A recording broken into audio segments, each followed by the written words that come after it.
Le cap de Bonne-Espérance, que j'ai vu par-dessus l'épaule, à la dernière minute, avant de prendre la direction du sud, est comme un bout du monde. C'est un coin que l'on voudrait rendre à l'imaginaire, mais on y arrive, on le touche. Il semble appartenir davantage à l'imaginaire qu'à la réalité, mais une fois qu'on s'en approche, une certaine magie se dégage de ce lieu et le rêve se mêle à la réalité. C'est ce mélange d'aventure et de mystère qui nourrit la fascination pour ce cap, qui en fait un symbole de passage vers l'inconnu. C'est en tout cas ainsi que moi je l'ai toujours imaginé, le cap de Bonne-Espérance, d'après les lectures, d'après l'imaginaire. Certains d'entre vous vont peut-être plus penser au film Pirates des Caraïbes, parce que vous savez, dans ce film, c'est revenant, ce bateau fantôme. En vrai, il y a une légende autour du cap de Bonne-Espérance qui dit, des navigateurs en parlent encore aujourd'hui, de ce bateau fantôme dont le capitaine avait voué son esprit au diable et qui les a emprisonnés à vie en errant dans ces eaux troubles. Troubles pourquoi? Troubles parce que nous sommes au lieu d'affrontement de deux océans, d'affrontement ou de rencontre, à vous de voir, parce que Jean-Luc Vandenette nous le disait l'autre jour, quelquefois on imagine ce lieu très venteux, et de fait, le cap de Bonne-Espérance sur la terre, il est très venteux. J'y étais l'année dernière, c'est le navigateur sud-africain Jeremy Bagshaw qui a fait, qui venait juste de finir son tour du monde en solitaire à l'ancienne, dans la Golden Globe Race, l'autre course sans assistance, en solitaire, et à l'ancienne, au sextant, qui part des sables d'Olonne. Moi, j'y étais pour accueillir des navigateurs de l'Ocean Globe Race l'année dernière. L'année d'avant, j'y étais pour la Golden Globe Race, donc je suis allée plusieurs fois en Afrique du Sud et à Cape Town et dans la région du Cap, donc de Bonne-Espérance, que j'adore vraiment particulièrement. Pourquoi je vous dis ça? Parce qu'à chaque fois où je suis allée par la terre m'approcher du mythique Cap, j'ai été complètement, il y a un vent à décoiffer, à décorner les bœufs. Il y a 40-50 nœuds de vent tout le temps. Mais ce vent-là, il est créé du vent qui rencontre en fait de la différence de l'air qui rencontre la terre. Donc ça n'a rien à voir avec la situation qui se trouve plus au large. Lorsqu'on passe de l'océan Atlantique dans l'océan Indien, et quelquefois c'est très tumultueux, mais d'autres fois, à cause de l'anticyclone de Sainte-Hélène, il arrive même, et j'espère que ça n'arrivera pas aux marins de notre Vendée Globe, en tout cas pas au premier, ça c'est sûr, parce que j'ai vu la météo. Entre un océan et l'autre, il peut y avoir une grosse zone de calme aussi. Mais le plus souvent, ce n'est pas le cas. Pourquoi je vous dis tout ça? Parce qu'aujourd'hui, je vais vous raconter rapidement qui a inventé et pourquoi le cap de Bonne-Espérance. Et surtout, nous allons en Afrique du Sud rencontrer un navigateur qui était au Sable d'Olonne lors du premier Vendée Globe. Il parle parfaitement français. Il est parfaitement sud-africain parce qu'il est né en Afrique du Sud de parents émigrés français. On dirait aujourd'hui expat français. Il a fait le Box Challenge. Et donc, c'est lui que je vais appeler dans quelques instants pour lui demander quelques heures avant que les premiers bateaux arrivent au large du cap de Bonne-Espérance. Quel temps fait-il à Cape Town? Qu'est-ce que lui qui le connaît bien parce qu'il navigue dans la région, parce qu'il est non seulement navigateur, mais aussi constructeur de bateaux. Il a construit ses propres bateaux. Il a même construit le bateau de Bertie Reed, le navigateur sud-africain dans le premier Vendée Globe. Donc il nous fait l'honneur et la joie d'être avec nous aujourd'hui. On va l'appeler donc dans quelques instants. Mais d'abord, et puis surtout, je vais lui demander des informations, un peu plus d'informations sur ce courant des aiguilles, parce que vous savez, au large du cap de Bonne-Espérance se trouve un des courants les plus puissants au monde. C'est un courant qui descend en fait tout le long de l'Afrique, depuis le Mozambique, tout le long de l'Afrique de l'Ouest, et ce courant rencontre un autre courant au large. Le courant des aiguilles, c'est un courant très fort de l'océan Indien. Je ne connais pas tous les détails parce que je ne suis pas géographe moi-même. Je sais juste que c'est un courant qui descend le long de la côte africaine, qui rencontre les eaux plus froides de l'Atlantique Sud, et cela crée des espèces de tourbillons, cela crée des vents assez forts. J'ai même entendu dire qu'il se serait renforcé au cours du XXe siècle, peut-être, est-ce à cause des dérèglements climatiques. Je ne sais pas tous les détails de ce courant et je ne vais pas rentrer dans des explications très compliquées. Je sais juste qu'à l'approche du cap de Bonne-Espérance, il faut toujours faire attention à ce courant parce qu'il peut, comme je vous disais, être à 4-5 nœuds de courant, ce qui veut dire que 4-5 nœuds, c'est quand même beaucoup pour des marins. Vu la carte météo que moi j'ai, je ne sais pas d'ici demain matin, mais vu la carte météo que j'ai, je pense qu'ils vont descendre plus au sud et ils ne seront pas très dérangés par ce courant. Mais on va poser la question à chaque pourvoyeur. Pourquoi je suis fascinée par ce courant des aiguilles? C'est parce que c'est cela qui a donné toute la complication tout ce caractère mystérieux et tourbillonnant du cap de Bonne-Espérance, cette rencontre des deux vents, cette rencontre des deux océans. D'ailleurs, en parlant de rencontre des deux océans, je vous parle ici du cap de Bonne-Espérance parce que c'est le plus mythique, mais en vérité, nos navigateurs seront dans l'océan Indien, non pas lorsqu'ils auront passé le cap de Bonne-Espérance, mais lorsqu'ils auront passé le cap des Aiguilles, qui se trouve plus bas, qui est le cap le plus au sud de l'Afrique, qui est la vraie pointe de l'Afrique. Donc c'est au moment où ils auront contourné le cap des Aiguilles qu'ils seront enfin dans l'océan Indien. Mais avant d'appeler et d'avoir un peu plus de détails maritime sur les choses, sur la navigation dans cette partie-là du monde et surtout sur la navigation là en ce moment, sur les conditions que vont rencontrer dès demain matin, les premiers qui passeront dès demain, les premiers qui passeront dans ce lieu-là. Revenons un peu rapidement sur qu'est-ce que le cap de Bonne-Espérance. Alors, le nom du cap de Bonne-Espérance a été donné par le navigateur portugais Bartolomeu Dias, qui fut le premier à atteindre ce point en 1488. Lors de son expédition qui cherchait, vous le savez, une route maritime vers l'Asie afin de contourner l'Afrique et de faciliter le commerce des épices et des produits précieux. Lorsqu'il atteint ce cap qu'il avait longtemps cherché à découvrir, il l'appelle initialement le cap des tempêtes, Cabo das Tormentas, en raison des conditions météorologiques extrêmement difficiles auxquelles son équipage avait dû faire face à ce moment-là. Cependant, le roi Jean II de Portugal, en entendant parler de cette découverte, décida de changer le nom en Cap de Bonne-Espérance, en portugais Cabo da Boa Esperança. Enfin, à peu près, ma production portugaise est assez approximative, je vous l'accorde. Bref, pourquoi? En raison de la promesse, évidemment, qu'il représentait. Ce nouveau nom symbolisait l'espoir d'une route maritime plus sûre et plus ouverte vers les Andes, une voie commerciale plus directe qui offrait de nouvelles opportunités économiques au Portugal. Le Bon Espoir est donc une référence à l'optimisme que suscita sa découverte à ce moment-là. Une route prometteuse donc et stratégique vers les Andes. Voilà ce qui est le cap de Bonne-Espérance. Moi, j'en garde un souvenir incroyable. J'ai hâte de le faire en mer aussi, quand mes petits bras de marin seront suffisamment fortes ou quand je trouverai un équipage suffisamment costaud pour m'amener là-bas. En attendant, on va y aller en liaison téléphonique là-bas, en Afrique du Sud, avec Jean-Jacques Provoyeur, navigateur sud-africain qui connaît bien le Vendée Globe. Comme je vous le disais, il était au Sable d'Olonne lors du premier Vendée Globe. Il a fini le Bock Challenge en 94, l'édition de 94-95. J'ai dit tout à l'heure derrière Alain Gauthier, mais aussi derrière Jean-Luc Vandened. Donc c'est un navigateur de ce temps-là. Je suis très curieuse d'avoir son point de vue. Et avant qu'on passe à la météo, aux analyses et au côté technique de ce passage de Cap de Bonne-Espérance, juste, s'il vous plaît, dites-moi en commentaire si vous aussi, ce lieu est un lieu qui vous fascine ou si c'est juste moi.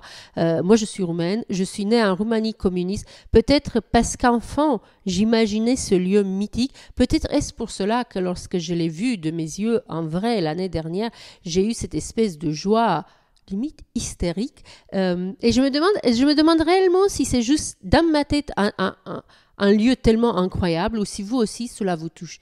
Si ça vous touche, j'ai bien fait de faire cette vidéo. Si ça vous touche pas, écoutez, tant pis. Allez, on va passer aux choses plus sérieuses, aux choses que vous aimez sur cette chaîne, savoir du point de vue maritime comment cela se passe, un passage de l'Atlantique Sud à l'océan Indien. On appelle Jean-Jacques. Jean-Jacques Provoyeur, okay. Bonjour. Bonjour Aïda. Quelle chance j'ai de vous avoir, de vous avoir avec nous ce soir à Paris. Vous êtes en Afrique du Sud. Vous habitez toujours dans la région du Cap? Oui, je suis à Stellenbosch, pas à une demi-heure du Cap, quoi. Et quel temps il fait chez vous aujourd'hui? Il faisait une magnifique journée. On a eu 3 jours on peut dire un peu de mauvais temps, de la pluie. Et puis là, c'est tout clair, c'est formidable aujourd'hui. Et pas beaucoup de vent ici au Cap. Il va venir, c'est sûr, parce qu'il y a toujours du vent ici en été, surtout. Mais aujourd'hui, une magnifique journée. Alors, vous êtes vous-même navigateur, je le disais tout à l'heure en introduction, vous avez fait le Book Challenge, vous étiez au Sable d'Olonne lors du départ du premier Vendée Globe, parce que vous avez construit le bateau du concurrent sud-africain qui avait pris le départ du premier Vendée Globe. Oui. Voilà. Oui. On a construit son bateau, on a dû le faire en 4 mois seulement. On a commencé au mois d'avril et le bateau est parti de Cape Town au mois de juillet pour arriver à temps pour prendre le départ au Sable d'Olonne. Oh wow, c'est incroyable. Wow. Oui. c'est incroyable ça. Ça doit être un tel stress. Oui. Alors, qu'est-ce qu'il faut savoir lorsqu'on passe de l'océan Atlantique, de l'Atlantique Sud à l'océan Indien? Quelles sont les difficultés que rencontrent les navigateurs généralement déjà? Généralement, ok, si on devait venir trop près de la côte de l'Afrique, du Cap, les vents et les vagues, ils changent, il y a beaucoup de courants, rien n'est très stable. Avec la course maintenant devant des globes sans arrêt, ils peuvent s'éloigner un peu du Cap, donc ça pourrait être un peu mieux, mais on peut encore avoir des situations avec des hautes pressions qui coupent le vent, quoi. Et avec les zones d'exclusion qu'ils doivent respecter maintenant, ça peut être un peu plus difficile. Mais on dirait pour les coureurs en tête, ils vont passer facilement. Je ne sais pas si ça sera pareil pour ceux qui suivent, mais on verra. Apparemment, ils passent, je pense, à 400 000. Puisque vous parliez de la zone d'exclusion des neiges, des icebergs, est-ce que vous aviez ça dans le Book Challenge en 94? Non, on n'avait pas ça. On pouvait descendre autant qu'on voulait, mais c'était risqué. Mais pour aller un peu plus vite, les navigateurs font beaucoup de choses. Alors ils ont dû créer ces zones d'exclusion pour la sauveté, quoi. Oui. Ça pourrait être très dangereux finalement. Est-ce que ça vous fait rêver ou ça vous fait peur de voir qu'aujourd'hui ils font des records à plus de 600 000 nautiques par jour, à monocoque et en solitaire, alors que vous c'était des points de maximum, grand maximum à 300, je crois. À 300 nœuds. Pour nous, une bonne journée, c'était 300, 350 000. C'était formidable, très, très, très bien. Alors, mais c'est presque épouvantable maintenant. Je peux seulement imaginer le bruit que ça doit faire dans ces bateaux et les forces brusques. Ils doivent se tenir tout le temps. C'est incroyable. Ça me fait envie, oui, mais quand même, je dois dire, ça doit être très, très difficile pour vivre dans des conditions pareilles. Est-ce que, dernière question sur le courant des aiguilles, que moi je ne connais pas très bien. J'ai essayé d'expliquer tout à l'heure ce que c'était, mais j'ai très mal expliqué. Est-ce que vous pouvez me dire qu'est-ce que c'est le courant des aiguilles que vous appelez, je crois, Agula? Current? Oui, en anglais, on dit Agulhas. On peut dire Agulhas, presque comme dégueulasse, mais c'est pas dégueulasse, c'est pas dégueulasse, c'est Agulhas. Oui, c'est des courants des deux côtés de l'Afrique du Sud, du côté de l'océan Indien et du côté ouest. Il y a 2 courants.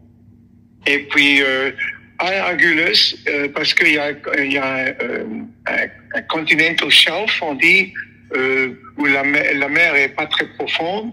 Mais heureusement pour les navigateurs du Vendée Globe, ils vont pas devoir aller là. Mais ça peut créer des mers incroyables avec des vagues difficile à comprendre et difficile à prévoir. Et ça, c'est à cause des courants et les grands vents de sud-est qui soufflent surtout en été en Afrique du Sud. C'est un vent froid qui vient de l'océan Sud et il va vers le nord-est et il vient du sud-est. C'est un vent à éviter parce que pour aller vers l'est contre ce vent-là, c'est pas très gai. C'est quoi, oui.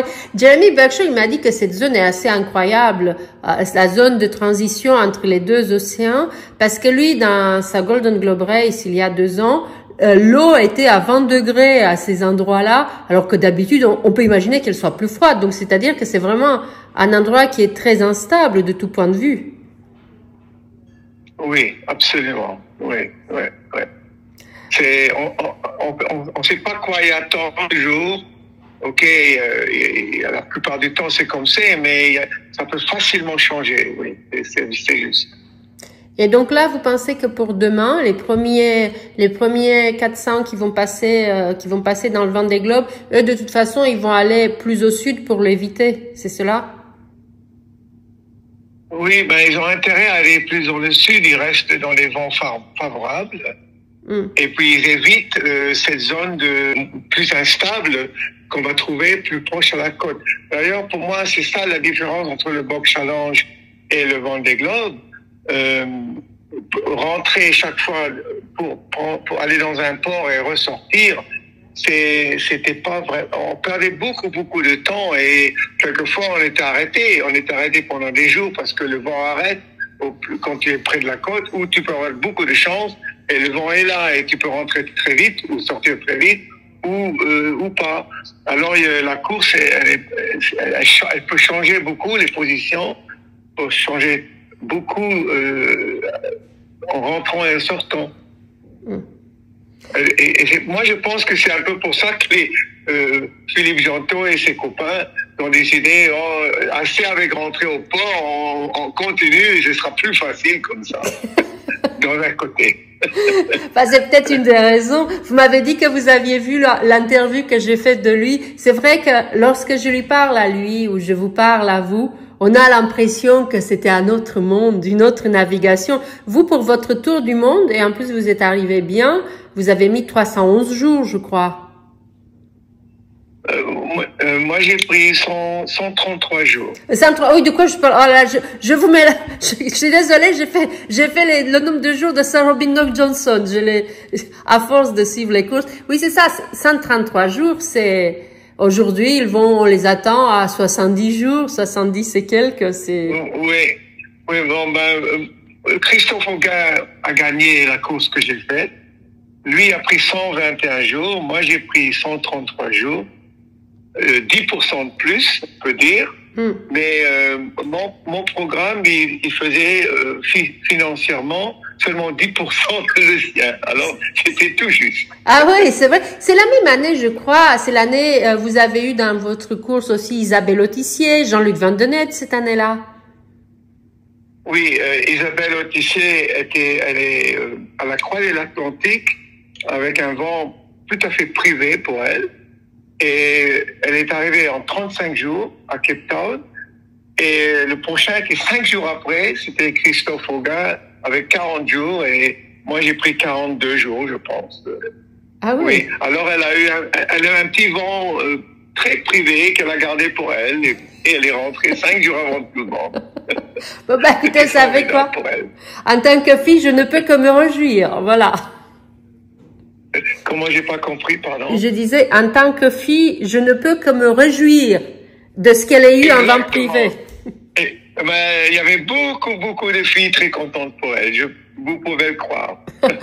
Aujourd'hui, on suit aussi les filles dans le Vendée Globe. Il y en a 6 aujourd'hui. Il y a 6 navigatrices, dont une très jeune femme, Violette d'Orange, qui a seulement 23 ans et qui a un vieux bateau à dérive, un bateau de 2008, mais elle se débrouille pas mal. Elle est 23e. Parmi 39 bateaux. Donc, c'est très bien. D'ailleurs, on dirait que pour maintenant, il n'y a que un bateau qui est arrêté, qui est plus dans la course. Donc, ça va. C'est pas mal du tout, je pense. Hein? Bon. Écoutez, Jean-Jacques, merci infiniment. Merci infiniment. Peut-être à bientôt au Cap. Moi, j'espère revenir en Afrique du Sud et puis j'espère qu'on aura l'occasion de boire une bière ensemble. D'accord. Je pars le 12 janvier. Je vais emmener un catamaran aux Caraïbes. Alors, je vais être 3 mois, moi aussi, en mer de nouveau. Ah bon? Ah, donc vous naviguez toujours? Vous n'arrêtez pas, c'est un virus. Non, on va pas arrêter. Quand on meurt, on arrête. Merci beaucoup. À très bientôt. Au revoir. Merci, Aïda. Au revoir. Bonne chance. Merci. Au revoir.